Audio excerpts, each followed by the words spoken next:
বড় ধাক্কার মুখোমুখি হতে চলেছে ভারতীয় হাসপাতালগুলো। গত ৫ আগস্ট দেশের রাজনৈতিক পট পরিবর্তনের পর উল্লেখযোগ্য হারে কমেছে বাংলাদেশি রোগীদের ভারতে চিকিৎসা নেওয়া। জানা গেছে, চীন ও তুরস্ক বাংলাদেশে উন্নত চিকিৎসার জন্য আধুনিক হাসপাতাল নির্মাণে আগ্রহ প্রকাশ করেছে। এই হাসপাতালগুলো থেকে স্বল্প মূল্যে চিকিৎসা সেবা পাবেন দেশের মানুষ। ফলে আর ভারতে গিয়ে বিপুল টাকা খরচ করে চিকিৎসা নিতে হবে না। এদিকে ভারতীয় সংবাদ মাধ্যমে প্রকাশিত তথ্য থেকে জানা গেছে, গত বছর চিন্ময় দাস ইস্যুকে কেন্দ্র করে ভারতের পশ্চিমবঙ্গ ও ত্রিপুরার কয়েকটি হাসপাতাল এবং কিছু চিকিৎসক বাংলাদেশি রোগী দেখবে না বলে ঘোষণা দিয়েছিলেন। তাদের উদ্দেশ্য ছিল বাংলাদেশকে চাপে ফেলা। তবে এবার তার ফল হচ্ছে উল্টো। ভারতীয় গণমাধ্যম জানিয়েছে, বিগত ৫ মাসে বাংলাদেশ থেকে রোগী আসা প্রায় ৭০% কমে গেছে। ফলে যেসব হাসপাতাল বাংলাদেশি রোগীদের ওপরে অনেকটাই নির্ভরশীল ছিল, তারা বড় ধরনের ধাক্কা খেয়েছেন। ধস নেমেছে কলকাতা সহ ভারতের অন্যান্য শহরের হাসপাতাল ব্যবসায়। আর রোগীর অভাবে গত ৫ মাসে বন্ধ হওয়ার উপক্রম হয়েছে ভারতের অনেক হাসপাতালের। এমত অবস্থায় ভারতের অনেক নাগরিকই মনে করেন, বাংলাদেশিদের বিপাকে ফেলা ছক কষতে গিয়ে নিজেরাই বিপাকে পড়েছে ভারত। এ নিয়ে গত কয়েকদিন ধরে সামাজিক যোগাযোগ মাধ্যমে ভারতীয়রা মোদির এই কূটচালের নিন্দা জানাচ্ছেন।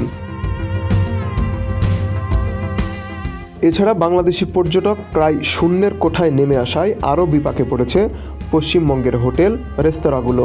এছাড়াও ইতিহাসের সর্বনিম্ন পর্যায়ে পড়েছে ভারতীয় রুপির দাম। ভারতের পর্যটন মন্ত্রণালয়ের তথ্য অনুযায়ী প্রতি বছর বাংলাদেশ থেকে প্রায় ২৫ লাখ রোগী চিকিৎসার জন্য ভারতে যায়। এতে ভারতের স্বাস্থ্যসেবা নিতে তাদের বছরে প্রায় $৫০০ মিলিয়ন ব্যয় হয়।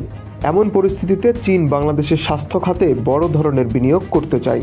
সম্প্রতি পররাষ্ট্র উপদেষ্টা মোহাম্মদ তৌহিদ হোসেনের সঙ্গে সাক্ষাতে চীনের রাষ্ট্রদূত ইয়াও ওয়েন ঢাকায় বিশেষায়িত হাসপাতাল নির্মাণে বেইজিংয়ের সহায়তা এবং চীনে রোগী পাঠানো নিয়ে আলোচনা করেছেন।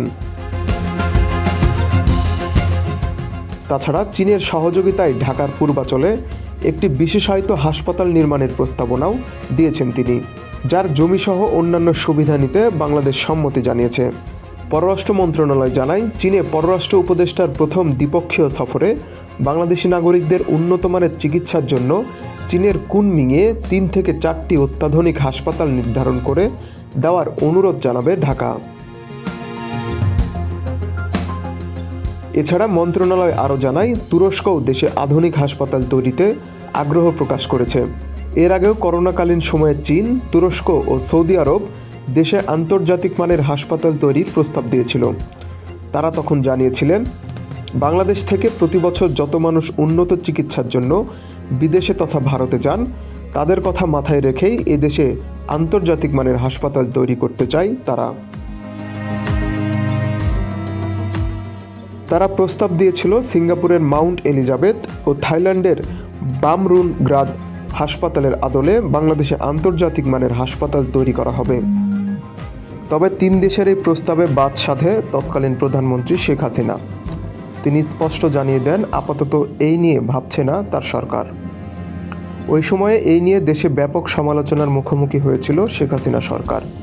সে সময় দেশের আন্তর্জাতিক রাজনৈতিক সম্পর্ক বিশ্লেষকরা প্রশ্ন তুলেছিলেন, তাহলে কি বন্ধু মোদির দেশের লোকসানের কথা চিন্তা করে এমন সিদ্ধান্ত নিয়েছেন হাসিনা? সে প্রশ্নের উত্তর মিলেনি তৎকালীন সরকার ও সরকার প্রধানের কাছ থেকে। তবে বিশ্লেষকরা বলছিলেন, ভারতের বৈদেশিক মুদ্রা অর্জনের প্রধান একটি খাত বাংলাদেশি রোগী ও পর্যটকরা। প্রতি বছর প্রায় ২৫ লাখ বাংলাদেশি ভারতে চিকিৎসার জন্য যায় এবং প্রায় $৫০০ মিলিয়ন ব্যয় হয় এতে। সেখান থেকে বিপুল পরিমাণ বৈদেশিক মুদ্রা আয় করে ভারত। ফলে আন্তর্জাতিক মানের হাসপাতাল তৈরি হলে ভারতের ওপর থেকে একক নির্ভরতা কমে যাবে বাংলাদেশিদের।